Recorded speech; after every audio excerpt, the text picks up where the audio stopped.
Confession of Faith. Nabigay ko na yung handout last Sunday, kanya lang dalawan na lang copy yung natira na spare. So, binigay ko na lang kay Deacon at sa kanyang asawa sa pwede nating i-share, no, sa mga ibang mayroon. So, tayo po ay nasa pagtalakay na ng Kabanatang 3 ng 1689 Confession, and we have begun studying about God's decree in all things, that God from the beginning or before the creation has already decreed everything. Sabi nga ng confession natin dyan, whatsoever comes to pass are all ordained by God. So, yun yung ating unang pinag-aralan. And today, we will be focusing on the aspect of salvation. Did God decree our salvation? That's the issue there. Ayan ang pinagtatalunan. Sino ba ang nagpapasya ng kaligtasan ng isang tao? May magsasabi, sa pagpapasya ng isang tao, natanggapin si Kristo. At mayroon din na sa pagpapasya ng Diyos, na siya iligtas mula sa kanyang mga kasalanan. At alamin natin ang sinasabi ng Confession of Faith natin, at syempre ng Biblia, dahil hindi naman natin tinuturing na kapantay ng otoridad ng Biblia ang Confession of Faith. But the Confession of Faith is the summary of what the Bible is teaching. And we are convinced as REBAC that the 1689 Confession is the best confession that summarizes the teachings of the Bible. I would invite you to open your Bible in Ephesians chapter 1, verses 4 to 5. Ephesians chapter 1, verses 4 to 5, and we will be reading from the English Standard Version. Even as He chose us in Him before the foundation of the world, that we should be holy and blameless before Him. In love, He predestined us for adoption to Himself as sons through Jesus Christ, according to the purpose of His will. So, ang sinasabi ng ating confession dyan, chapter 3, paragraph 3, by the decree of God, for the manifestation of His glory, some men and angels are predestinated or foreordained to eternal life through Jesus Christ, to the praise of His glorious grace, others being left to act in their sin, to their just condemnation, to the praise of His glorious justice. So, sa mundo ng mga Kristiyano, particularly sa evangelical, so binigay natin yung distinction, when it comes to Orthodox, we believe in the triune God, we believe in the deity of Christ, we believe in the deity of the Holy Spirit. That's the Orthodox faith. And with that, we have the Roman Catholics with us. Kaya yan yung Christendom. Pero when we say evangelicals, these are churches that believe in salvation by grace alone. Now, sa sphere ng evangelical, ay may mga pagtatalo-talo pa rin patungkol sa sinong nagpapasya ng kaligtasan ng isang tao. So many evangelicals today view salvation as God's decree based on man's free will. Ito ang pinaka-issue ngayon. Pasya ba ng tao ang kanyang kaligtasan? At tingnan natin ang mga pananaw tungkol dyan. Una, yung free will. Now, I would like to note that when we say free will, we don't deny that man has free will. Kaya lang, kung ano ang nagiging definition ngayon ng marami concerning free will, yan ang nagiging problema natin. Because how they define free will is neutral will.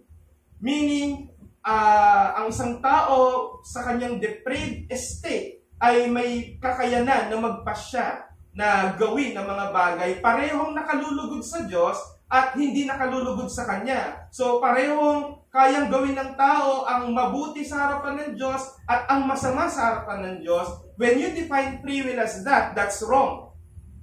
That's wrong. We have defined it already last week that ang free will ng tao is according to his nature. And because we are sinners, we are bound, we always have the tendency to sin. Hence, ang nature natin bilang sinner, yun yung kaya natin gawin within that sphere, within that nature. Kaya sabi ko, kahit gustuhin ng butiking lumipad. Hindi niya nature yon. Hindi mangyayari yon.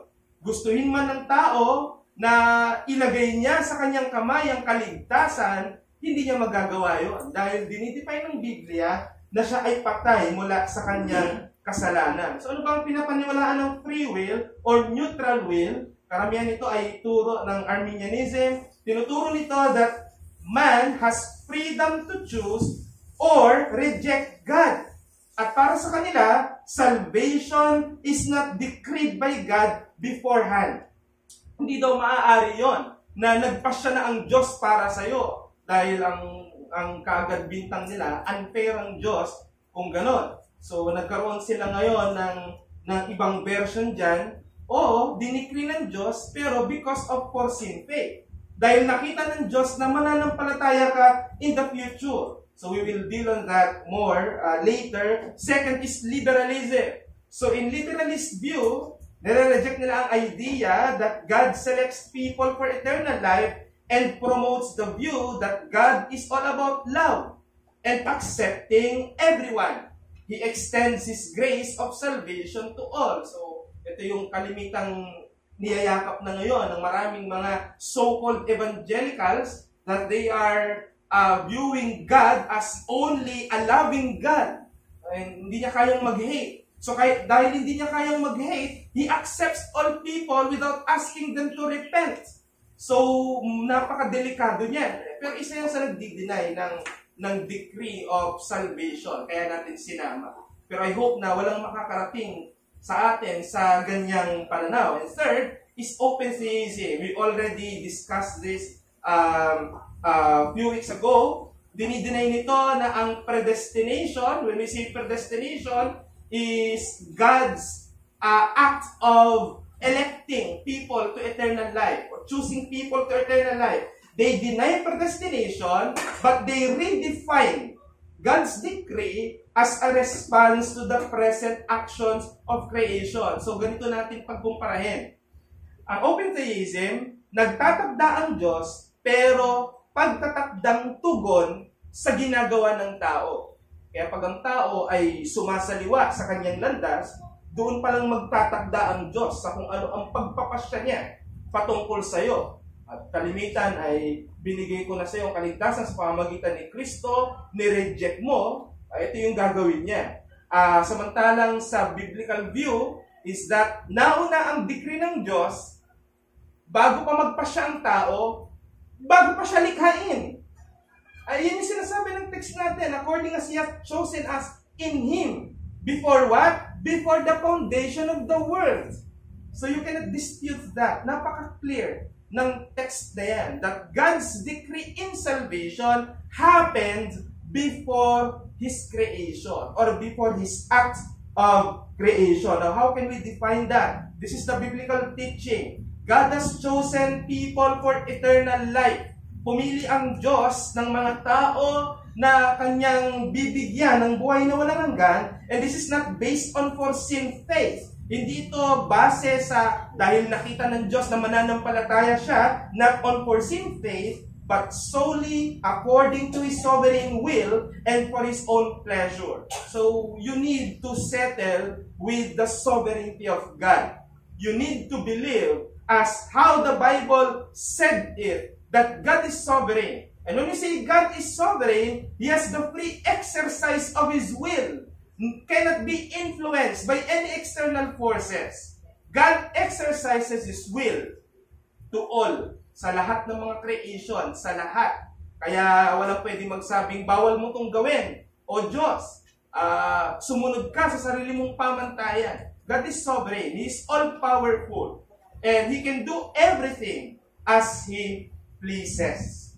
So, if you are settled with the sovereignty of God, then pumasok tayo sa bahagi ng pagkasoberano ng Diyos, ang kanyang karapatang pumili o humirang ng tao na kung saan ay pagkakalooban niya ng awa para sa kaligtasan. At kung naisin ng Diyos na hindi ito para sa lahat ng tao, makatwiran pa rin siya. At mamaya ay alamin natin bakit makatwiran pa rin siya. So, when we say God's decree of salvation, we are talking of predestination.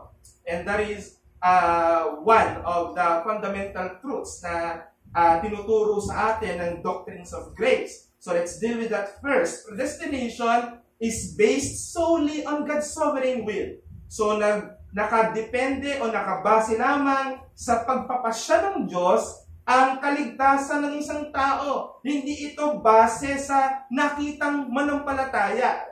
Ang definition kasi nila ng mga Arminian is dahil ang Diyos ay may kakayanang mag-transcend sa lahat ng oras sa dimension of time, in eternity past, nakita na raw niya in the future sino yung mga mananampalataya sa Kanya. And from that, ay nagligtas siya. So, kung susuriin mong mabuti ang ganong pananaw, na kaninong kapangyarihan ng kaligtasan? Hindi ba sa pagpapasya ng tao na siya'y maligtas? Kasi doon nakadepende ang Diyos. Ito, mananampalataya ba ito? Kapag hindi ginusto ng will ng taong siya'y maligtas, bagamat gustuhin ng Diyos na siya'y maligtas, hindi mangyayari kasi yung free will niya hindi sang-ayon. Yung sa dati naming chapel, kasi ito ay kailan lang tayo napunta rito, pero sa dating chapel na nandun sa downtown, isa sa dahilan kung ba tayo lumipat dito, nagkaroon tayo ng katabing charismatic. Maingay sila. So, habang tayo ay nag-worship, naririnig din natin yung preaching ng kabila. Talagang napakagulo. At talagang hindi ko malilimutan yung preaching ng pastor doon. Sabi, gustong-gusto daw ng Diyos iligtas ang asawa ni Lot. Pero dahil lumingon yung asawa ni Lot, wala na siyang nagawa. Are you going to believe on that kind of God? Who has the desire to save you, but is powerless. Why? Because it depends on your free will. If we are going to depend our salvation on our free will, then I will believe in a quotation that says salvation can be lost. Why? Because man is always inconsistent. Yung decision mo ngayon, maaaring baguhin mo yan sa mga susunod. Yung mga kagustuhan mo ngayon, maaaring hindi na yan ang gusto mo sa mga susunod. Maaaring ngayon ay kapit na kapit ka sa iyong pananampalatayang ikaw ay ligtas. Ngunit, kahit tayo ay mga reform, walang pwedeng magsabing ni minsan hindi ako nakaranas ng pag-alinlangan sa aking kaligtasan. Mayroon yan. Mayroon yan. Dadaan ka dyan. Kahit sabihin mo ikaw ay malinaw na sa iyo ang 5 points of sovereign grace, ay dadaan ka sa pagtanong at pagsuri sa iyong sarili, ako ba talaga'y hinirang? At hindi masama yun. Sabi ni Paul Washer, hindi masama ang magduda ka kung ikaw ay ligtas. Ang masama ay magduda kang si Kristo ang tagapagligtas. At napakaganda niyan na basihan. Muli natin buksan ang Ephesians 1:4-5. He has chosen us before the foundation of the world. At lagay natin sa 5 according to the purpose of His own will. So God chose and predestined believers before the foundation of the world according to the purpose of His will. Kaya sa tanong na ano po ang basihan ng Diyos para ito yung gustuhin niyang iligtas at ito hindi? Ang sagot po ay wala. Sa ating sariling pangunawa, wala. Kasi kung magkakaroon niya ng reason, then we have something to achieve in order to be approved by God. Wala. Kaya how are we going to define God's grace? The unmerited favor of God. Wala naman nakitang maganda ang Diyos sa kahit isa sa atin.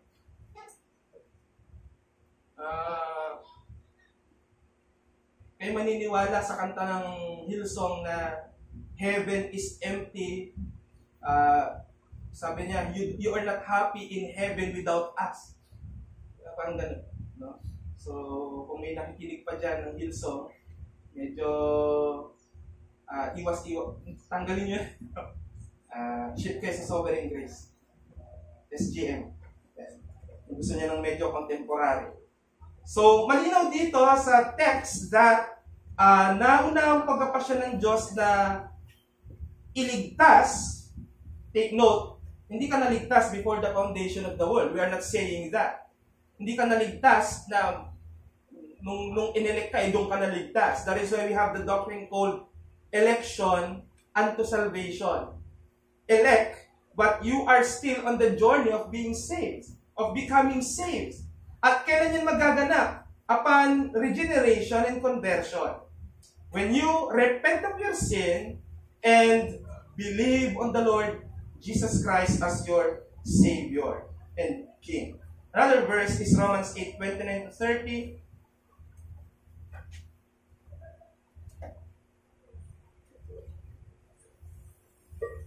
Kung tayo ay nasa landmarkism, may tawag tayo dyan, golden chain of salvation. Pero ang tamang term ay ordo salutis, no? Yung order of salvation. Romans 8:29-30. For those whom He foreknew, He also predestined to be conformed to the image of His Son, in order that He might be the firstborn among many brothers. So, ang gamit ng foreknowledge on how we should understand it is hindi yung kakayanan ng Diyos makita ka mula sa eternity past, kundi sa umpisa pa lang o sa bago ka pa gawin ay laman ka ng isipan ng ating Panginoon. Kaya tinatawag din yan ibang mga teologo na paunang pag-ibig sa iyo. Hindi ka pa isinisilang, hindi ka pa napunta sa mundong ito, ay may pagpaplano na kaagad ng Diyos para sa iyong kaligtasan. That is how we define foreknowledge. Not just the ability to foreknew, but the ability to love even before you are born. So God's act of predestining is part of an unbreakable chain that is grounded in His sovereign plan and purpose. So malinaw ang mga text. Kung gugustuhin nyo pang magbigay tayo ng maraming text, maraming text. Kaya nga, sabi ng dating pastor, kung tatanggalin natin ang lahat ng text ng Doctrines of Grace sa Bible, ninipis ang iyong Biblia sa dami ng mga patunay na ang Diyos ay nagliligtas sa pamamagitan ng kanyang malayang pagpapasya o sovereign grace.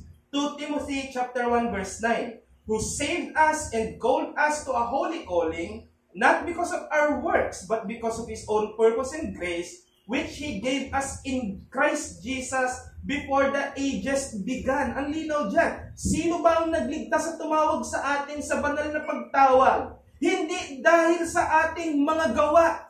Yun ang pinag-usapan natin kagabi, ang sacramentalism ng Roman Catholic Church is they believe in ex opere operato na kapag ginagawa mo ang sakramento, it confers grace. So anong ibig sabihin nun? You need to work out for your own salvation. Yan ang kalaban ng Biblia.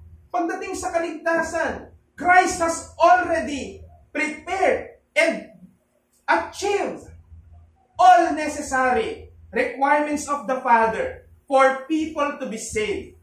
Now, because He has done it on the cross, the only thing that a person must do is repent of his sins and believe in Christ. Yun lang. Anything that you want to add on top of that is already salvation by works. Ano sabi ng Romans 11:5-6?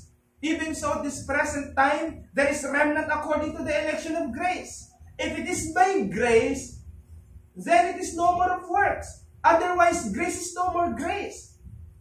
If it be of works, then it is no more of grace. Otherwise, works is no more works. So ano ang demand ng salvation by grace? Wala kang kailangang gawain para makumpleto mo ang kaligtasan. May mga evangelical nagsasabi salvation by grace sila, pero ayaw nilang pag-aralan yung 5 points na lalong magdi-define ng salvation by grace.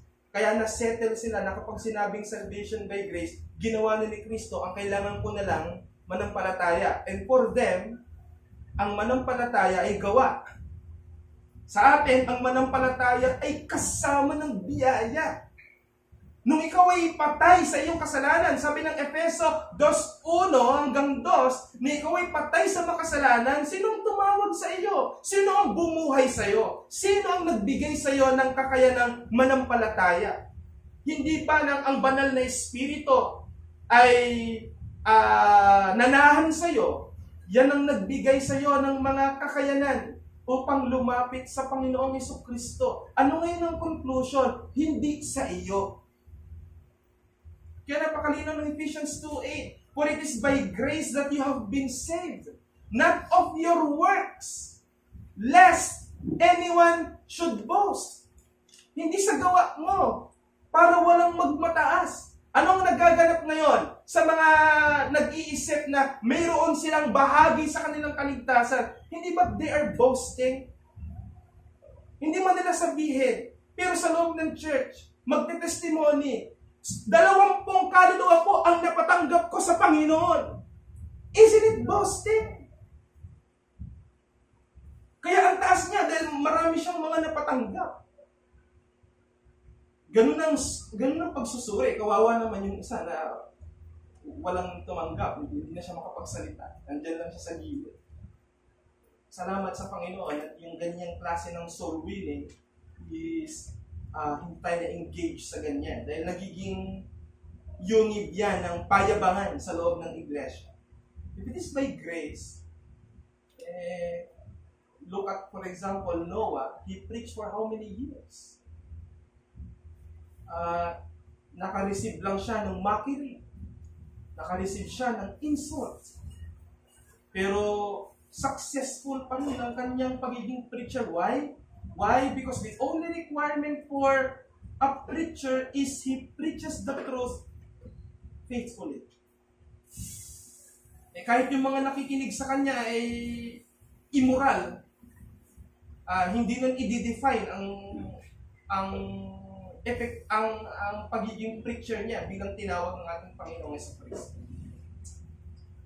Maraming example ng faithful preaching pero wala namang response ng tao. Halimbawa, if a preacher is preaching open air, alam ko ginagawa yan ng HG, ng Heralds of Grace, nakikita ko yung post nila na nag-open air preaching sila. Doon, tapat yung nangangaral, pero yung mga tao, dadaan-daan lang dyan, walang relationship. Hindi kagaya sa church. Sa church, when a preacher is preaching, may demand ito sa congregation to hear, to listen, and of course, to act doon sa mga applications na sinasabi ng preacher. Hindi mo iaasahan sa labas.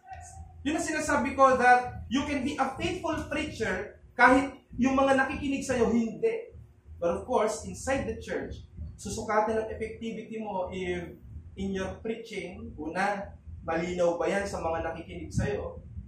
Kagaya natin, mga reform, medyo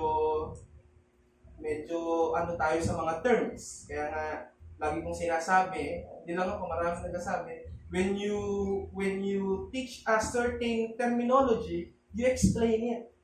Kasi ang church mo, hindi naman Grace Ministerial Academy. Church yan, na composed ng maraming kaluluwa na nasa period pa rin ng reforming. Kaya hindi mo ilalagay sa kung ano yung nalalaman mo at i-expect mo yung nakikinig sa'yo, ganun din, unang-una, magiging impression sa'yo ay, yabang naman ito. So, malinaw dyan na ang tumawag sa atin ay ating Panginoon, hindi ang ating gawa. Kaya wala kang may pagmamapuri sa iyong sarili. Ang kaligtasan ay itinakda ng Diyos bago ka palikain at hindi ito nakadepende sa anuman o sinuman.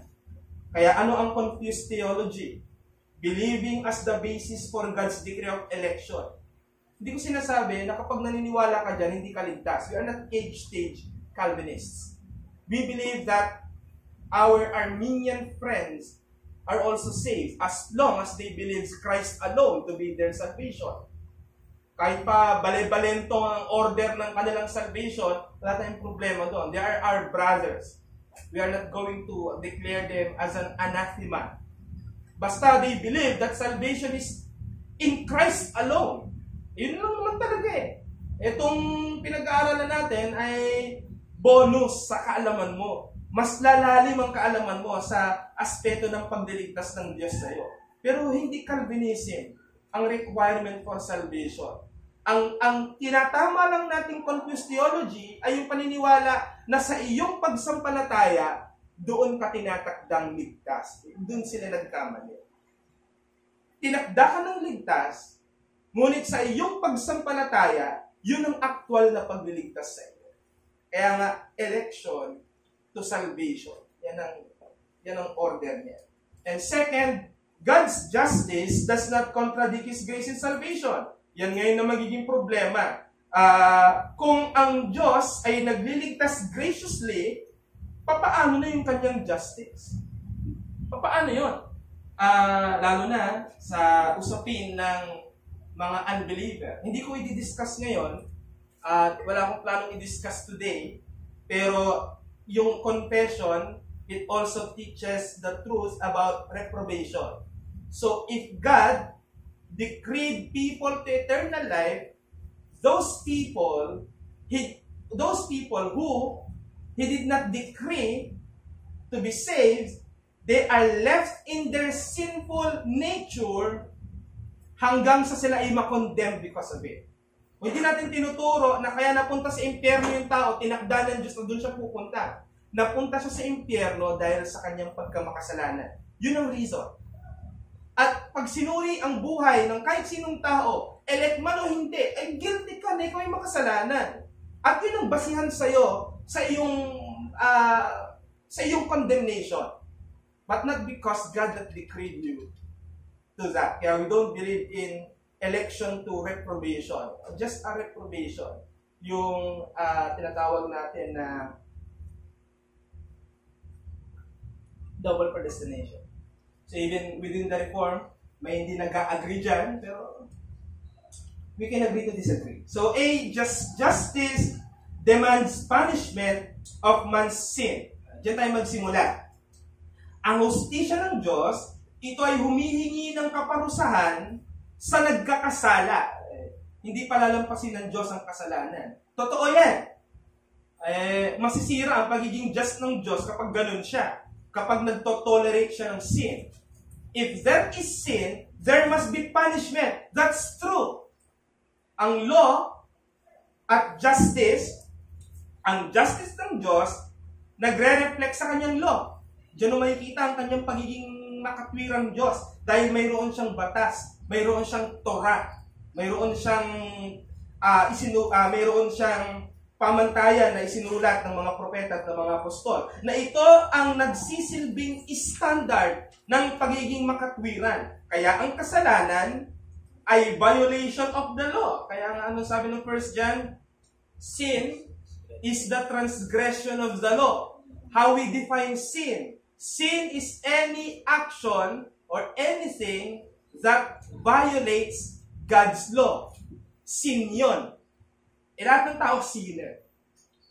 So ano ang dapat masapitin ng isang tao? Punishment for his sin. So we don't dispute that. That is correct.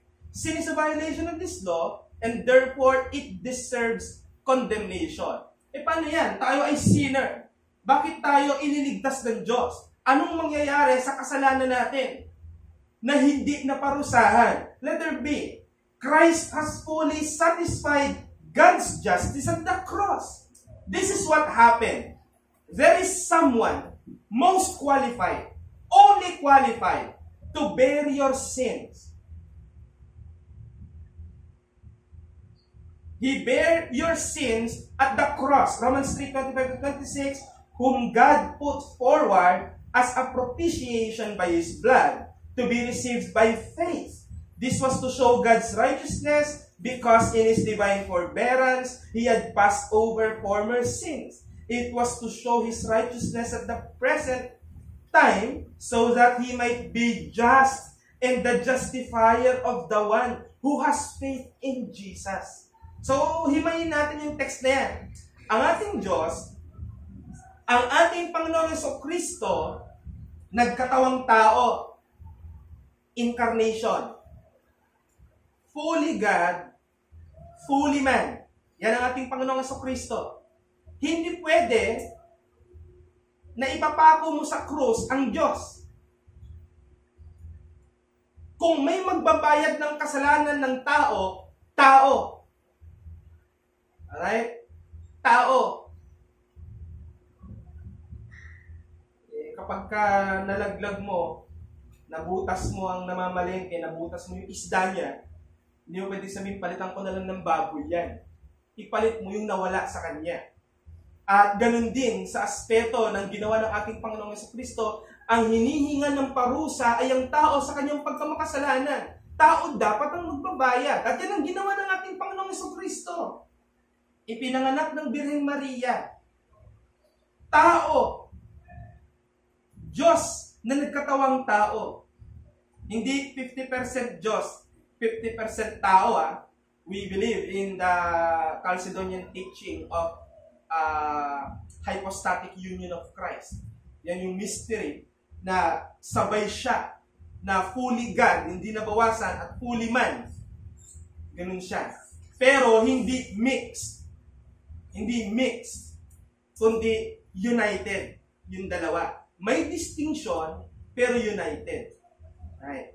Nag-work sila as one. Kaya, may mga nagtuturo na I believe confused lang sila, hindi naman nila sinasadya, na when they are looking on the account of Christ's ministry, may mga language sila na, ito, yung pagkatao to ni Christ. Ito, yung pagka-Diyos niya ang gumagana dito.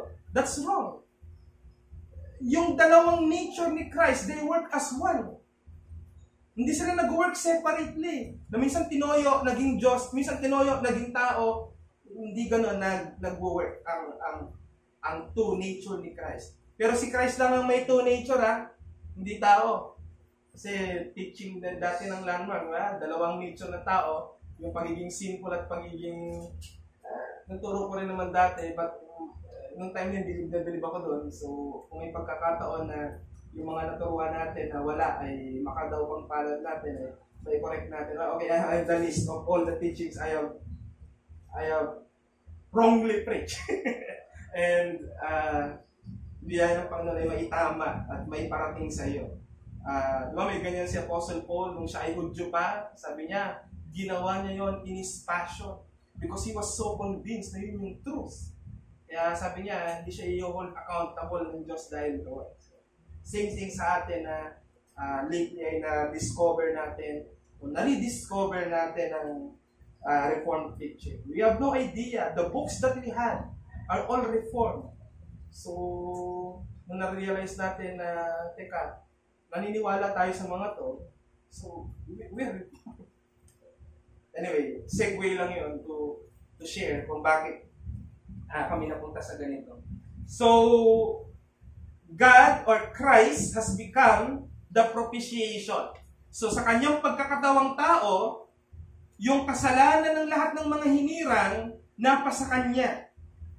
At dahil napasa kanya, yung kanyang naging kamatayan sa krus, yun ang parusa sa kasalanan mo at ko. At dahil doon, yung letter A, solved na. Solved na siya. Bakit? Na-appease na yung Diyos. Na-satisfied na siya. Because of you? No. Because of Christ. He has done it in your behalf. Kaya ano ang tawag natin kay Christ? Siya ang ating substitution. Sa theology, we call it penal substitutionary atonement. Ang ating Panginoon ay namatay para bigyang hustisya ang Diyos sa kasalanan na kung saan guilty tayo. Pwede po ba yun? Ibang nagbayad para sa atin? Bakit ka ba dineclare na sinner? Because of Adam.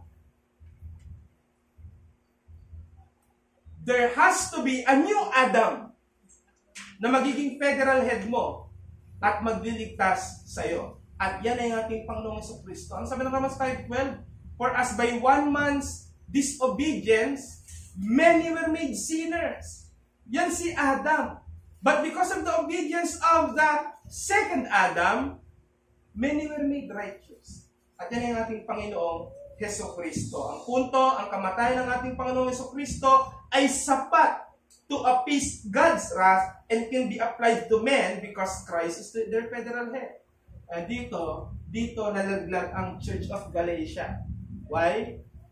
Tinuro ni Pablo sa kanila that you are justified by faith alone.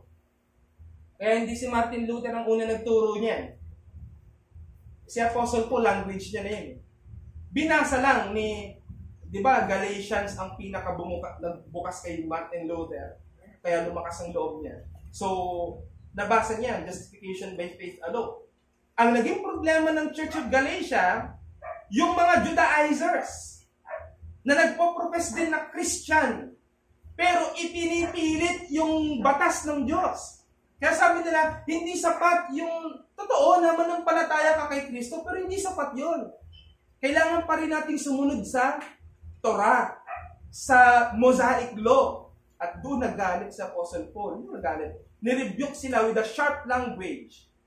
You, foolish Galatians! Galatians 3.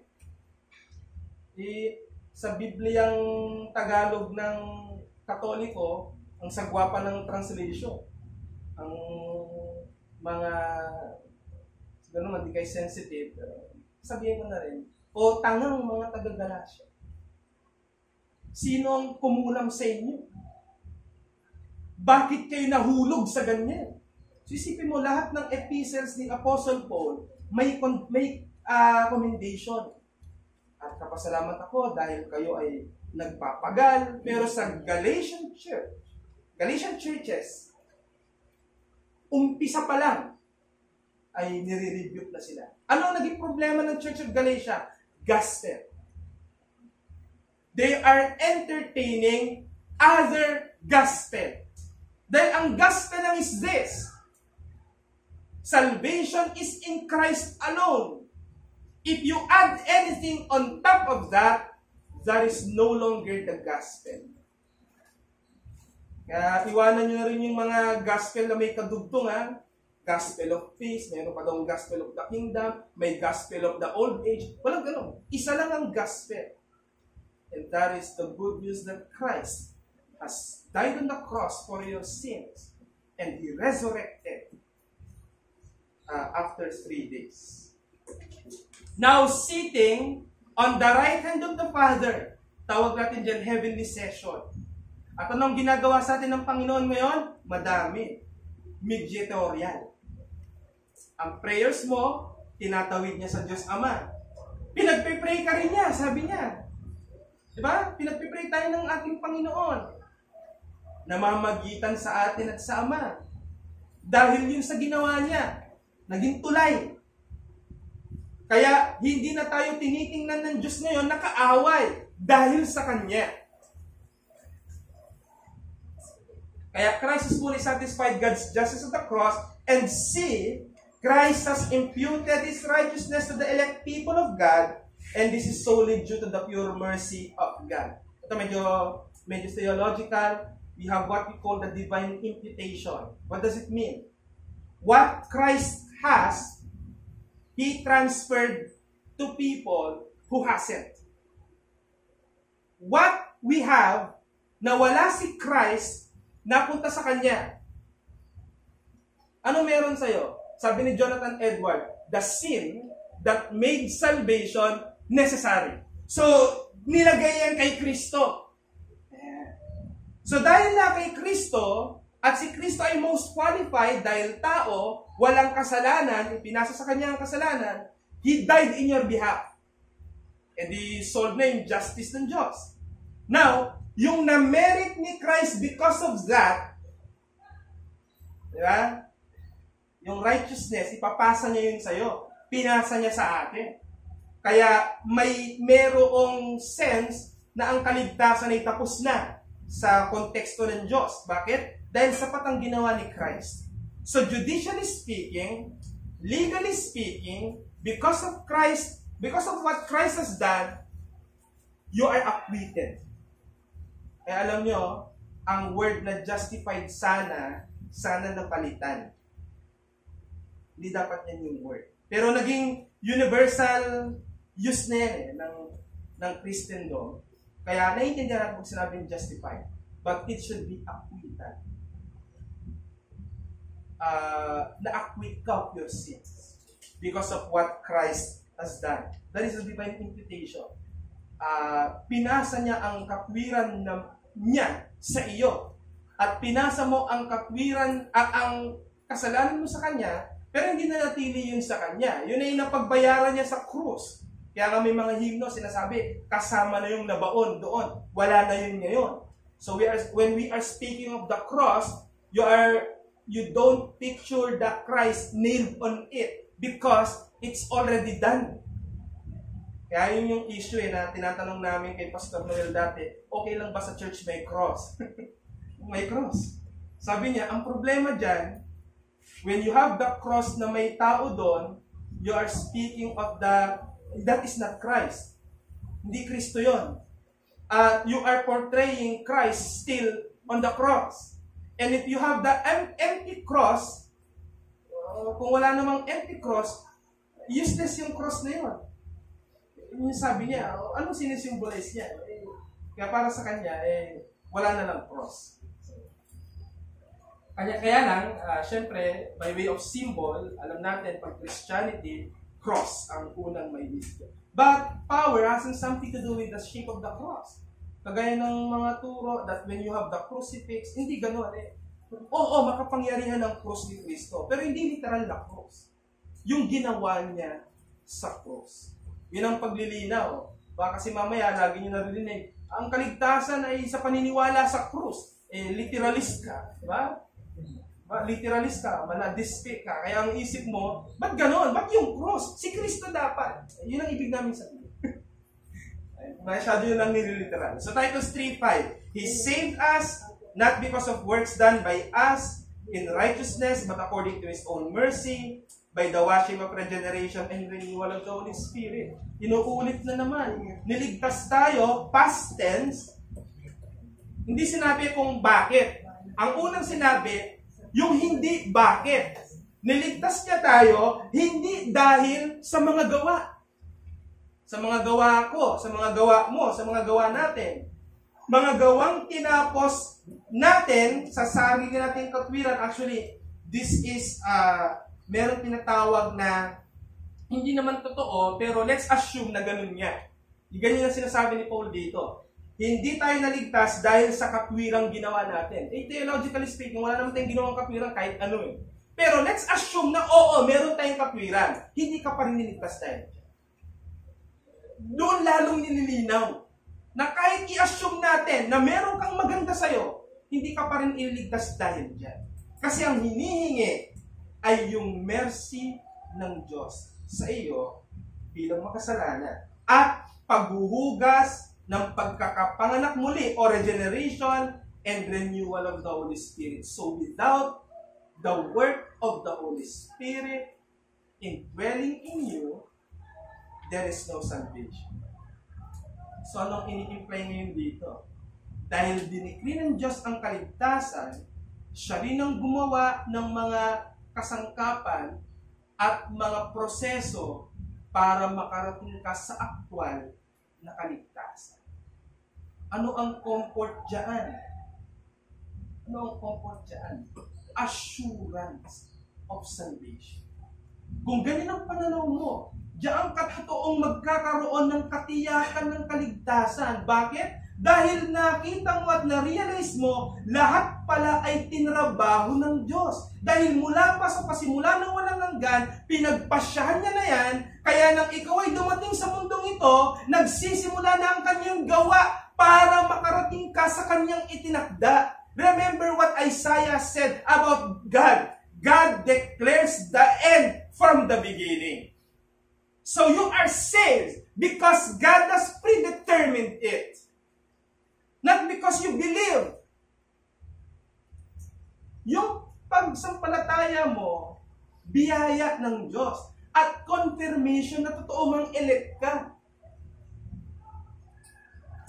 Pero I want to clarify to people who aren't baptized yet na hindi mo mapapaniwala ang church sa conversion mo kung hindi ka magpapabautismo. Kasi yan ang external evidence ng internal work ng Holy Spirit sa iyo. Di ba yan ang definition ng sacrament? External manifestation of the internal work of grace. Kaya when we are partaking mamaya meron tayo sa hapon, when we are partaking the elements, ay pinapakita natin ang internal work ng banal na Espiritu sa atin. Externally. externally. Kaya hindi tayo naniniwala na may magic doon sa tinapay at wine or juice. Ano man ang gusto mo sa dalawa, ang issue doon. Ganon. So this is my final challenge. Given that salvation is based solely on God's grace, believers have no grounds for boasting and should instead glorify God even more. What is very good about doctrines of grace?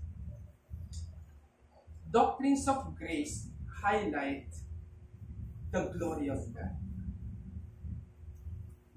Bakit hindi ka maniniwala sa isang doktrinang walang ibang tinataas kundi ang Diyos? Bakit ipagmamapilit mo at pinagsisiksikan mo mayroong kang kakayanan na maligtas ang sarili mo? Though you are saying you are saved by grace, pero it cannot be grace until I believe.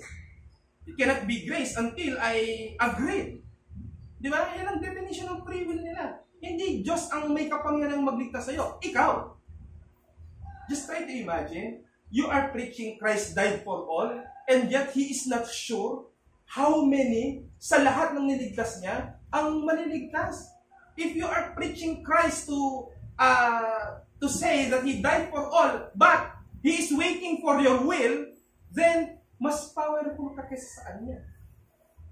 Kasi kailangan may gawin ka para yung gusto niyang maligtas ka mangyari.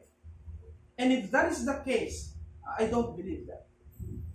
Ang hina ng Diyos ko kung ganun ang pananaw na.